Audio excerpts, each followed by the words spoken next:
Hello my dear students, एक बार फिर से आपका मोस्ट वेलकम है अपने YouTube channel chemistry platform by Deepak Yadav. प्यारे बच्चों, स्कूल के काम को लेकर के थोड़ा बिजी चल रहा हूं, इसलिए हम रेगुलर नहीं मिल पाते। ठीक है, आज की इस क्लास में हम आइसोमेरिज्म इन कोऑर्डिनेशन कंपाउंड्स की बात करेंगे।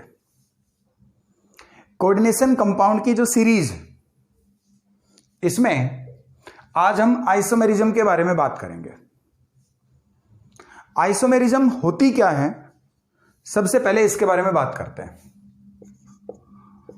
तो देखो बच्चों, ये टू कंपाउंड्स हमने लिए हैं। सपोज करो, इसकी डेफिनेशन समझने के लिए हम बोल रहे हैं टू और मोर देन टू कंपाउंड्स, मतलब इससे ज्यादा कंपाउंड भी हो सकते हैं जिनके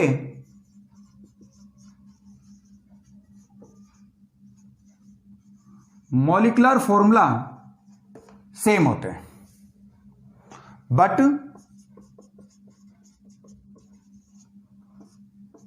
स्ट्रक्चर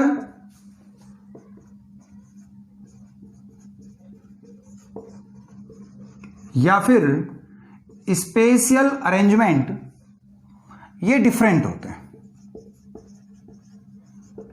स्पेशियल अरेंजमेंट डिफरेंट होते हैं। ठीक है, तो ऐसे कंपाउंड्स को हम आइसोमर्स बोलते हैं और इस फिनोमिनन को आइसोमेरिज्म बोलते हैं। तो इसको डिफाइन करना बहुत सिंपल है। क्या बोलेंगे? Two or more than two compounds which have same molecular formula but different structure और spatial arrangement। अब ये spatial arrangement क्या होता है? जब भी किसी कंपाउंड को 3D स्ट्रक्चर में देखा जाएगा तो उसको बोलते हैं spatial arrangement। अगर वो डिफरेंट हो तो ऐसे कंपाउंड्स को आइसोमर्स बोलते हैं और प्रोसेस को आइसोमेरिज्म बोलते हैं। ठीक है, तो डेफिनेशन बहुत सिंपल है। टू और more than two compounds which have same molecular formula but different structure और spatial arrangement are known as isomers and this phenomenon is known as isomerism. Clear है? ओके। अब ये जो आइसोमर्स है, ये ग्रीक लैंग्वेज वर्ड जो खुद to word से बना, जिसमें एक वर्ड है आइसो और दूसरा वर्ड है मर्स, जिसमें आइसो का मीनिंग होता है इक्वल और मर्स का मीनिंग होता है पार्ट्स। तो इक्वल पार्ट्स हो तो देखो, कहीं ना कहीं दोनों कंपाउंड किसी ना किसी फॉर्म में तो आइडेंटिकल हैं ही। तो आइसोमर्स इक्वल पार्ट्स इसका मीनिंग होता है। ओके, तो प्यारे बच्चों, आज की इस क्लास में हम आइसोमेरिज्म की बात करेंगे। ठीक है, तो ये इसकी डेफिनेशन है। डेफिनेशन के बाद हम इसके टाइप्स की बात करते हैं।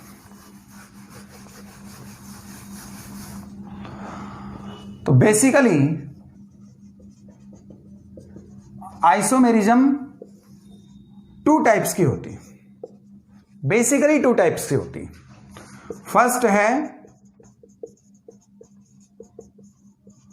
स्ट्रक्चरल आइसोमेरिज्म और सेकंड है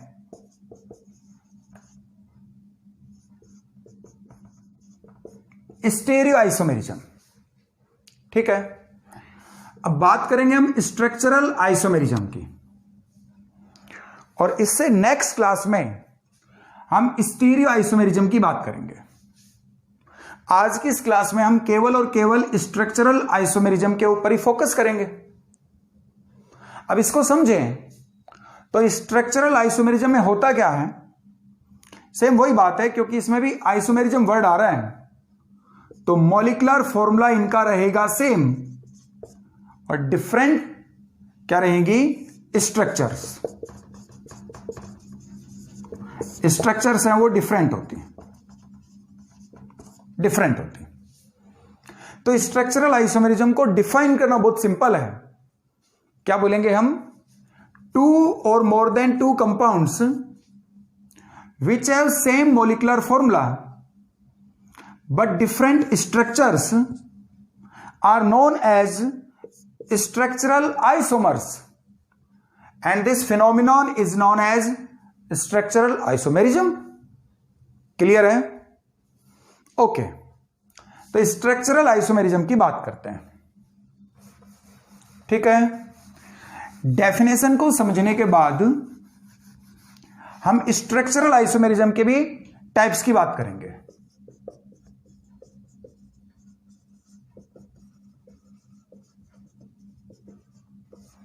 स्ट्रक्चरल आइसोमेरिज्म, अब हम इसके टाइप्स की बात करेंगे। तो टोटल स्ट्रक्चरल आइसोमेरिज्म के टाइप्स होते हैं 7। हम एक एक को डिस्कस करते हैं। सबसे पहले फर्स्ट नंबर पर हम लेते हैं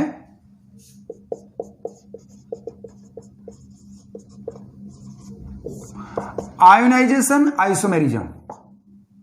ठीक है, स्ट्रक्चरल आइसोमेरिज्म का फर्स्ट टाइप है आयोनाइजेशन आइसोमेरिज्म।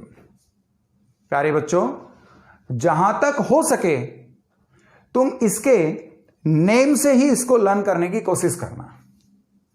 वो कैसे? क्योंकि आयोनाइजेशन आइसोमेरिज्म में एक वर्ड आ रहा है आयन, तो इससे इसको समझो कि इस टाइप के आइसोमेरिज्म में कुछ ऐसे आयन्स होते हैं जो काउंटर आयन भी बन सकते हैं और लिजेंड भी बन सकते हैं। बोले ये कैसे पॉसिबल है? तो हम एक एग्जांपल लेकर के इसको समझते हैं, जो कि है CO NH3 SO4 और Br। ये किसी कंपाउंड का मॉलिक्यूलर फॉर्मूला है। हमें इसके बनाने हैं आयोनाइजेशन आइसोमर्स। तो देखो, इसमें कोबाल्ट के साथ में अमाइन है और SO4 और Br। SO4 लिजेंड भी बन सकता है और काउंटर आयन भी बन सकता है। ऐसे ही Br भी लिजेंड और काउंटर आयन दोनों की तरह बिहेव कर सकता है। तो बस ऐसा ही करना हमें इसमें कि एक आइसोमर में कोबाल्ट के साथ में SO4 को तो एज ए लिजेंड रखना है और Br को एज ए काउंटर आयन रखना है, जबकि दूसरे आइसोमर में कोबाल्ट के साथ में NH3 तो ऐसे कैसे रहेंगे और Br को हमें बनाना है लिजेंड और SO4 को बना देना है काउंटर आयन। तो ये दोनों आइसोमर्स, इनको बोलते हैं आयोनाइजेशन आइसोमर्स, और इस प्रोसेस को, फिनोमिनन को बोलते हैं आयोनाइजेशन आइसोमेरिज्म। तो बच्चों ध्यान से देखें कि यहां पर जो Br है वो काउंटर आयन है लेकिन यहां पर लिजेंड है। यहां जो SO4 है वो लिजेंड है लेकिन यहां पर वो काउंटर आयन बन गया। तो आयोनाइजेशन आइसोमेरिज्म में कुछ ऐसे आयन्स होते हैं जो काउंटर आयन और लिजेंड, ठीक है, काउंटर आयन और लिजेंड दोनों की तरह बिहेव कर सके, उसको हम बोलते हैं आयोनाइजेशन आइसोमेरिज्म, और इनको बोलेंगे आयोनाइजेशन आइसोमर्स। ओके, तो ये फर्स्ट टाइप है आयोनाइजेशन आइसोमेरिज्म। अब हम चलते हैं सेकंड पॉइंट के ऊपर।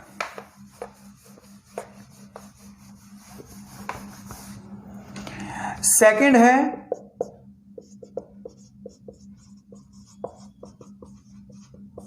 Linkage isomerism. सेकंड टाइप है लिंकेज आइसोमेरिज्म। इसको भी तुम इसके नेम से ही समझने की कोशिश करो। लिंकेज का मतलब क्या होता है? बॉन्डिंग करना, और ऐसा कोई लिजेंड जिसमें एक ही लिजेंड में डिफरेंट एटम्स बॉन्डिंग करते हैं। वो कैसे?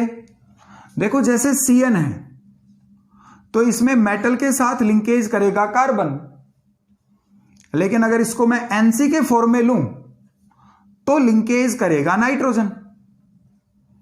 इसमें दोनों का मॉलिक्यूलर फॉर्मूला सेम है, क्योंकि आइसोमेरिज्म के लिए ये नेसेसरी कि मॉलिक्यूलर फॉर्मूला सेम होना चाहिए। तो लिंकेज आइसोमेरिज्म में ऐसा कोई लिगेंड होगा जिसमें different different donor atom linkage करते हैं मेटल के साथ में, और जब एक ही लिगेंड में different different donor atom present होते हैं तो ऐसे लिगेंड को हम क्या बोलते हैं? एम्बिडेंटेट लिगेंड।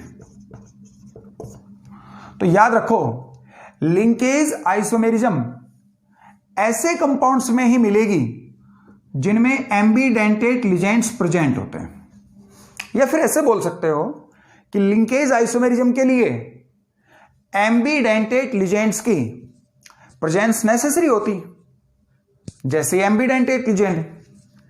तो ये जहां भी मिलेगा जिस कंपाउंड में, उस कंपाउंड में लिंकेज आइसोमेरिज्म मिलेगी।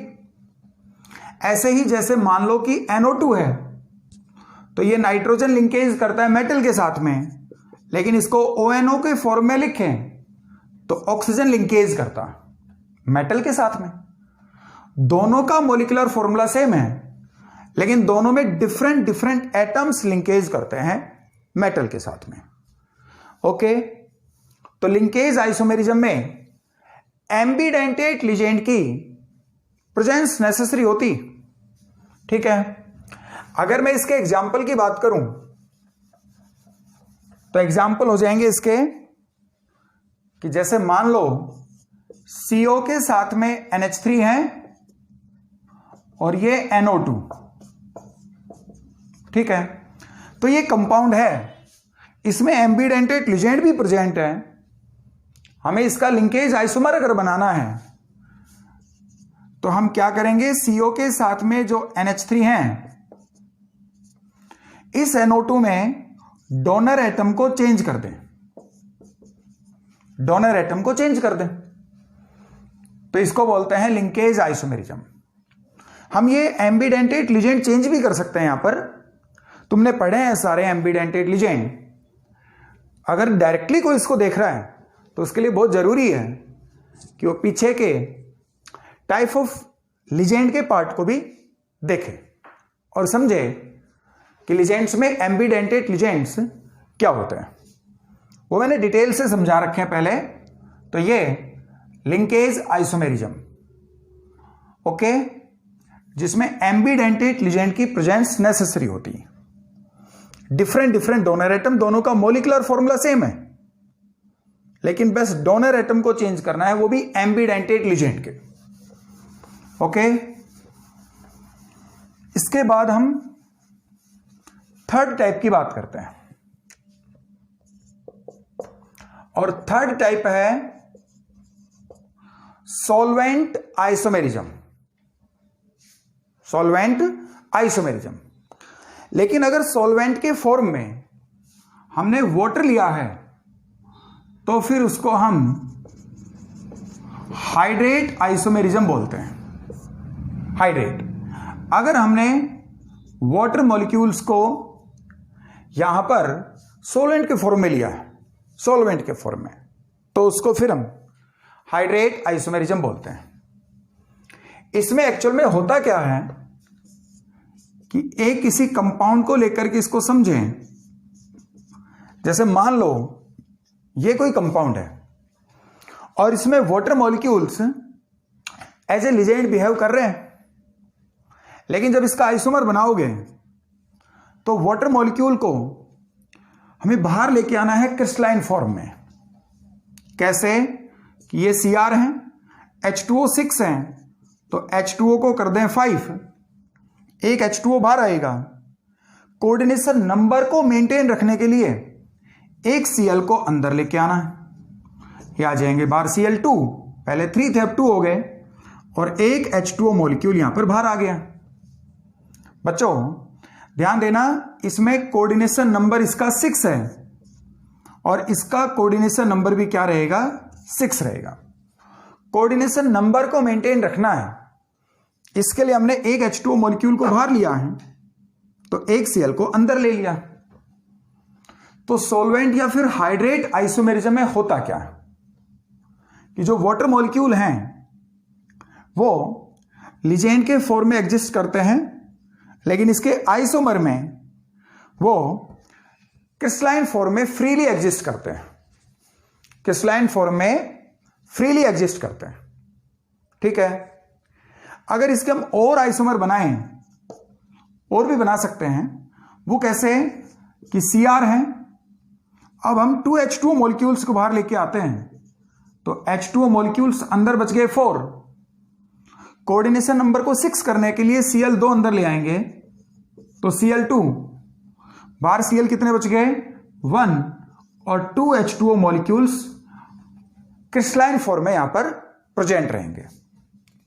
ठीक है, तो बच्चों इसको हम बोलते हैं हाइड्रेट आइसोमेरिज्म, जिसमें वाटर मॉलिक्यूल्स जो होंगे वो धीरे धीरे क्रिस्टलाइन फॉर्म में चेंज होते चले जाएंगे। ठीक है, तो ये थर्ड टाइप था जिसको हम सॉल्वेंट या फिर हाइड्रेट आइसोमेरिज्म बोलते हैं। इसके बाद फोर्थ टाइप की बात करेंगे। ठीक है, और फोर्थ टाइप में यह होता है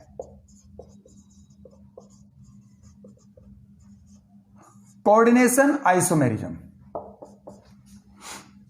कोऑर्डिनेशन आइसोमेरिज्म, इसको भी तुम इसके नेम से ही समझने की कोशिश करो।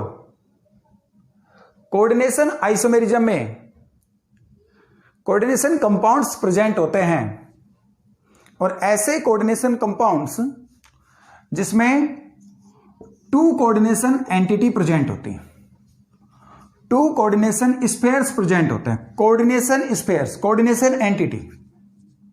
ऐसे कॉम्प्लेक्स लेने हैं जिसमें डबल कॉम्प्लेक्स अटैच होते हैं।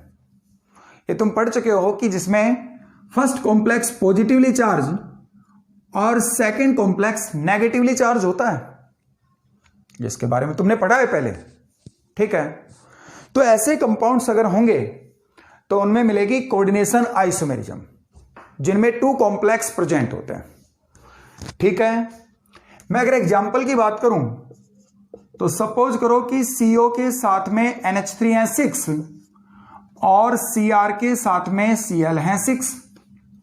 ठीक है, तो ये हमने कोई एक एग्जांपल लिया है। अब हमें इसका कोऑर्डिनेशन आइसोमर बनाना है, तो कोऑर्डिनेशन आइसोमर बनाएंगे तो उसके लिए क्या कंसेप्ट अप्लाई होगी उसको समझो। सबसे पहले तुम इसमें चेक करो, कोबाल्ट के साथ में NH3 अटैच है, जबकि क्रोमियम के साथ में Cl अटैच है। कोऑर्डिनेशन आइसोमेरिज्म में कोऑर्डिनेशन आइसोमर्स बनाने के लिए हमें इन लिजेंड्स को इंटरचेंज कर देना है। मतलब जो NH3 पहले CO के साथ अटैच था उसको अब Cr के साथ करना है, क्रोमियम के साथ, और जो Cl पहले क्रोमियम के साथ था उसको कोबाल्ट के साथ करना है। ठीक है, लेकिन इस पूरे कंसेप्ट में तुम सिर्फ एक बात के ऊपर फोकस करोगे कि जब NH3 Cr के साथ आएगा तो ये Cr NH3 का होल 6 हो जाएगा, और CO Cl के साथ जाएगा तो ये CO Cl6 हो जाएगा। बच्चों, हमने जो आइसोमर बनाया है उसको यहां लिख दें तो ये Cr NH3 6 है और ये CO Cl6 है। ध्यान देना, हम इसकी डेफिनेशन में बोलते हैं कि यहां पर जो लिजेंड्स हैं वो इंटरचेंज हो जाते हैं। ठीक है, लिजेंड्स को हम इंटरचेंज करते हैं और उससे ये आइसोमर इसका बनाया हमने।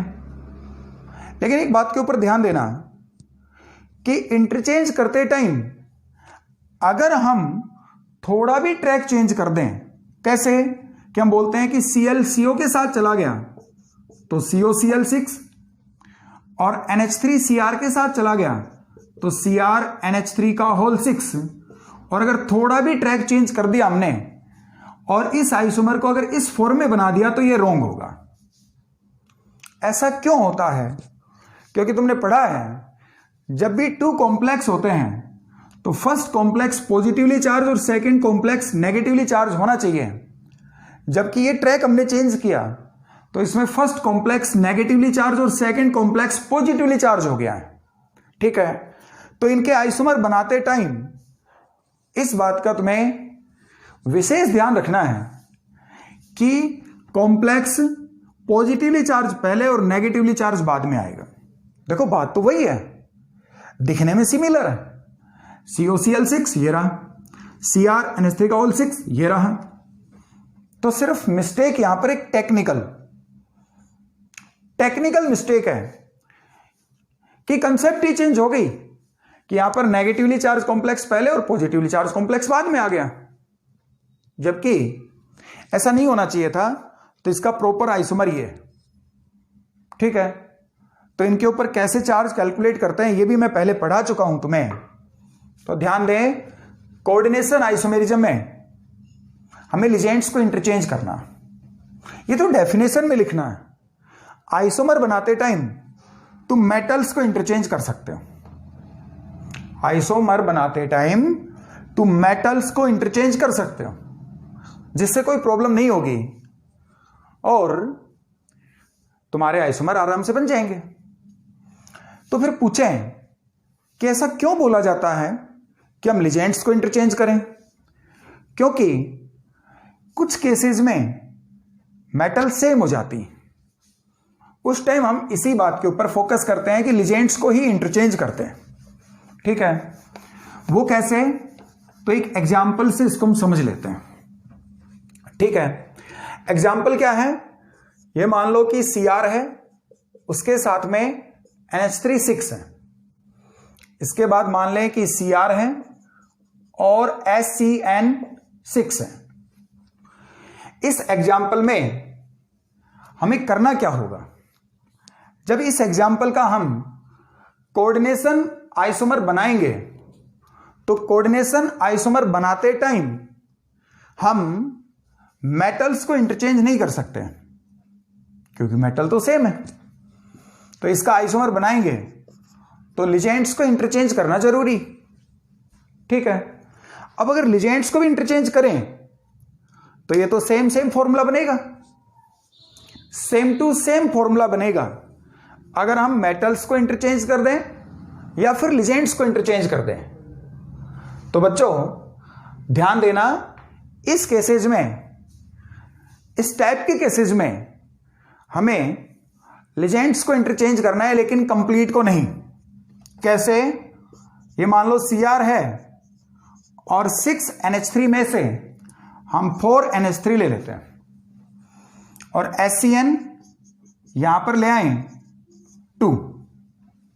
ठीक है, अब इधर इसका आइसोमर बनाओगे, आइसोमर कंप्लीट बनाओगे तो दूसरे वाले कॉम्प्लेक्स में Cr है, SCN2 तो हमने इधर ले लिए, तो इधर से 2 NH3 को उधर ले जाओगे तो NH3 2 और SCN कितने हो गए? 4। ठीक है बच्चों, ध्यान देना, हमने 2 SCN लिजेंड्स को इधर लिया है और 2 NH3 को इधर लिया है। तो इधर से 2 जब इधर लिए तो 4 बच गए और इधर से जब हम ले गए 2 तो इधर भी NH3 4 बच गए। तो याद रखें, पूरे केस में सिर्फ एक बात के ऊपर फोकस करना कि फर्स्ट वाला कॉम्प्लेक्स पॉजिटिवली चार्ज और सेकंड वाला कॉम्प्लेक्स नेगेटिवली चार्ज। ये कैसे कैलकुलेट करते हैं ये मैं पहले बता चुका हूं तुम्हें। अगर तुम नहीं जानते हो तो तुम्हारे लिए बहुत जरूरी है कि तुम एक बार पीछे घूम करके जाओ और चेक करो कि इसको कैसे कैलकुलेट करते हैं। ओके, ये था कोऑर्डिनेशन आइसोमेरिज्म। इसके बाद 5th टाइप की बात करते हैं और वो है legend isomerism. Okay, legend isomerism. बच्चों इस टाइप के आइसोमेरिज्म में इसको भी तुम इसके नेम से ही समझने की कोशिश करो। लिजेंड, जिसमें लिजेंड कोई एक ऐसा लिजेंड हो जो खुद से ही आइसोमेरिज्म शो करता हो, ठीक है, जो खुद से ही आइसोमेरिज्म शो करता हो। कैसे? कोई ऐसा लिजेंड, जैसे मान लो ये क्या है, बेंजीन, इसमें से एक हाइड्रोजन एटम को अगर हम एलिमिनेट कर दें तो क्या बन गया, फिनाइल, C6H5, ठीक है। बेंजीन का मोलिकुलर फॉर्मूला क्या है, C6H6, एक हाइड्रोजन को एलिमिनेट किया तो C6H5, ठीक है, और एक Cl यहां अटैच कर दें तो एक हाइड्रोजन और एलिमिनेट होगा, क्योंकि Cl यहां के हाइड्रोजन एटम को रिप्लेस ही तो करके अटैच होगा, तो C6H4 और ये Cl। नेम क्या होगा इसका, फिनाइल का डेरिवेटिव है तो इसको हम क्लोरोफिनाइल बोल देते हैं, ये क्लोरोफिनाइल। और अगर क्लोरो की पोजीशन देखें तो ये नंबर 1 और ये नंबर 2, तो इसको हम 2 क्लोरोफिनाइल भी बोल सकते हैं। या पोजीशन की बात करें तो ये ऑर्थो पोजीशन है तो इसको हम ऑर्थो क्लोरोफिनाइल भी बोल सकते हैं, जिसका मॉलिक्यूलर फॉर्मूला है C6H4Cl। अब ये अगर लिजेंड हो जाए कहीं पर किसी कंपाउंड में तो ये खुद से आइसोमेरिज्म शो करने लगे। कैसे? कि दूसरे आइसोमर में Cl की पोजीशन को चेंज कर दें। इसमें भी टोटल 6 कार्बन है, 4 हाइड्रोजन है और एक Cl है, लेकिन क्लोरो की पोजीशन चेंज हो गई है और ये ऑर्थो से कौन सी पोजीशन पर आ गया है, मेटा।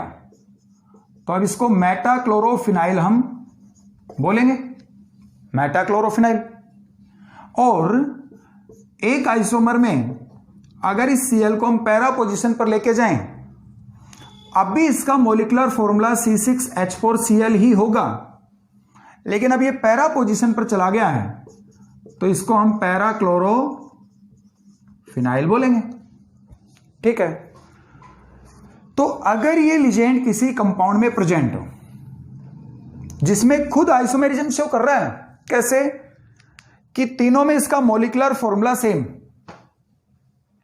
लेकिन Cl की पोजीशन चेंज हो रही है, तो ऐसा अगर लिजेंड किसी में प्रेजेंट हो जिसमें उसकी लिजेंड की खुद आइसोमेरिज्म की कंडीशन हो, लिजेंड खुद आइसोमेरिज्म शो कर रहा हो, तो उसको हम लिजेंड आइसोमेरिज्म बोलते हैं। और उन कंपाउंड्स को हम क्या बोलते हैं, लिजेंड आइसोमर्स, ठीक है। लिजेंड खुद आइसोमेरिज्म शो कर रहा हो तो इसको डिफाइन कर सकते हैं, in these type of isomers legend show isomerism itself, legend अपने आप आइसोमेरिज्म शो करता है, ठीक है, ओके। अब मैं इसके एग्जाम्पल की अगर बात करूं तो जैसे CO है और उसके साथ H2O5 और ये लिजेंड अगर हम अटैच करें तो सपोज करो एक बार ये C6H4Cl जिसमें ये ऑर्थो डेरिवेटिव है ये प्रेजेंट होगा, ठीक है। ये Cl3 ये काउंटर आयन है, Cl3 काउंटर आयन। दूसरे आइसोमर में CO H2O5 है और ये C6H4Cl, अब ये मेटा डेरिवेटिव आ गया इसका, Cl3 रहेगा। थर्ड आइसोमर में CO NH3 और ये C6H4Cl, अब ये इसका पैरा डेरिवेटिव आ जाएगा और ये Cl3। तो ये जो लिजेंड है बस केवल यही आइसोमेरिज्म शो करता जा रहा है, लिजेंड खुद से ही आइसोमेरिज्म शो करता जा रहा है। ये वाला है ऑर्थोक्लोरोफिनाइल, मेटाक्लोरोफिनाइल या फिर पैराक्लोरोफिनाइल। इसको हम 2 क्लोरोफिनाइल बोलेंगे तो इसको हम 3 क्लोरोफिनाइल भी बोल सकते हैं और इसको हम 4 क्लोरोफिनाइल भी बोल सकते हैं। तो यहां पर हम 2 लगा करके भी इसको रिप्रेजेंट कर सकते थे, जिसको 2 क्लोरोफिनाइल, 3 क्लोरोफिनाइल या 4 क्लोरोफिनाइल भी बोल सकते हैं। ओके, तो ये जो आइसोमेरिज्म है इसको हम लिजेंड आइसोमेरिज्म बोलते हैं। ठीक है बच्चों, जिसमें लिजेंड खुद आइसोमेरिज्म शो करता है। ठीक है, इसके बाद 6th टाइप की बात करते हैं। आगे पहुंचते हैं और 6th टाइप की बात करेंगे। वो है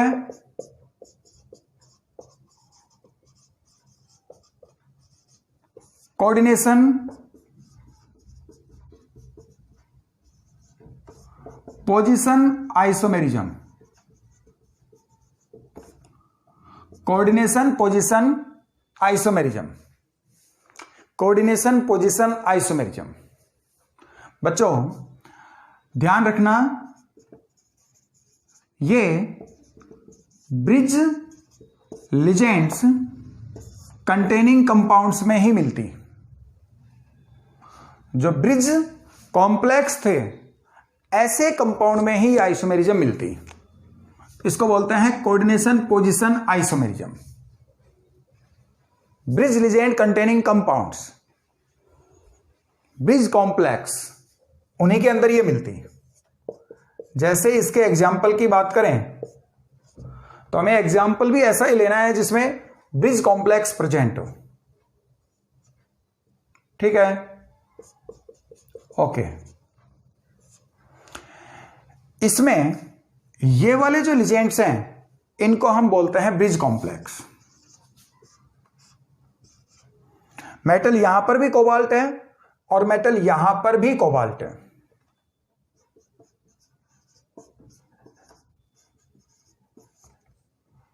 ठीक है, तो ये कोई कॉम्प्लेक्स है।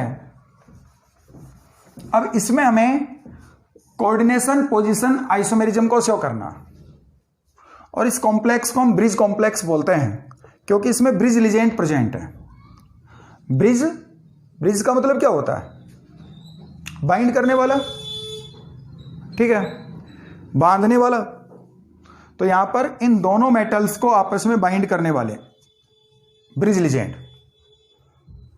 इनका नोमेनक्लेचर तुम पहले पढ़ चुके हो। तो ब्रिज कॉम्प्लेक्स में क्या करना है, इसका जब आइसोमर बनाओगे तो NH3 यहां पर 4 है और यहां पर NH3 2 है। ठीक है, मतलब मैं इस साइड देखूं तो इधर 4 NH3 इधर 2 NH3 है और 2 Cl है। इसका मतलब ये अनसिमेट्रिकल टाइप का है। अनसिमेट्रिकल कैसे कि इधर तो केवल NH3 है, वो भी 4 है, इधर NH3 2 है और साथ में Cl भी है। तो ये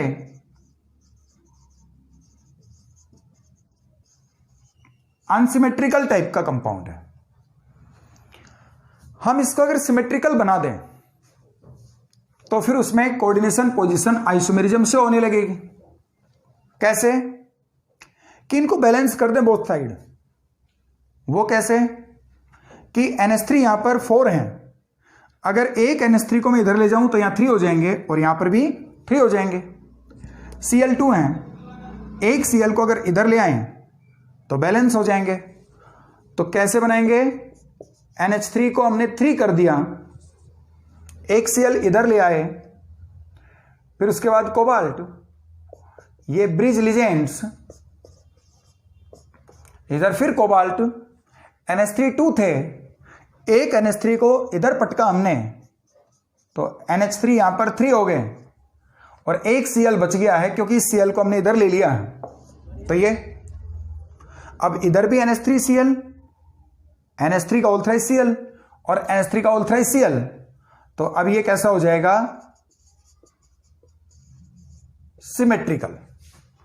तो अनसिमेट्रिकल या फिर एसिमेट्रिकल कंपाउंड से ये सिमेट्रिकल कंपाउंड में कन्वर्ट हो जाए, इस आइसोमेरिज्म को हम बोलते हैं coordination position isomerism.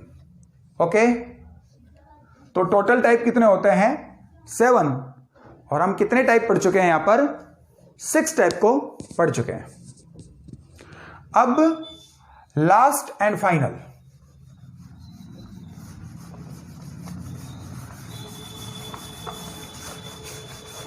Last and final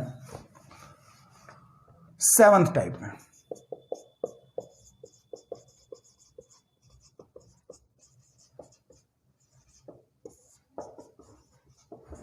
वो है पॉलीमराइजेशन आइसोमेरिज्म। बच्चों ध्यान देना, ये एक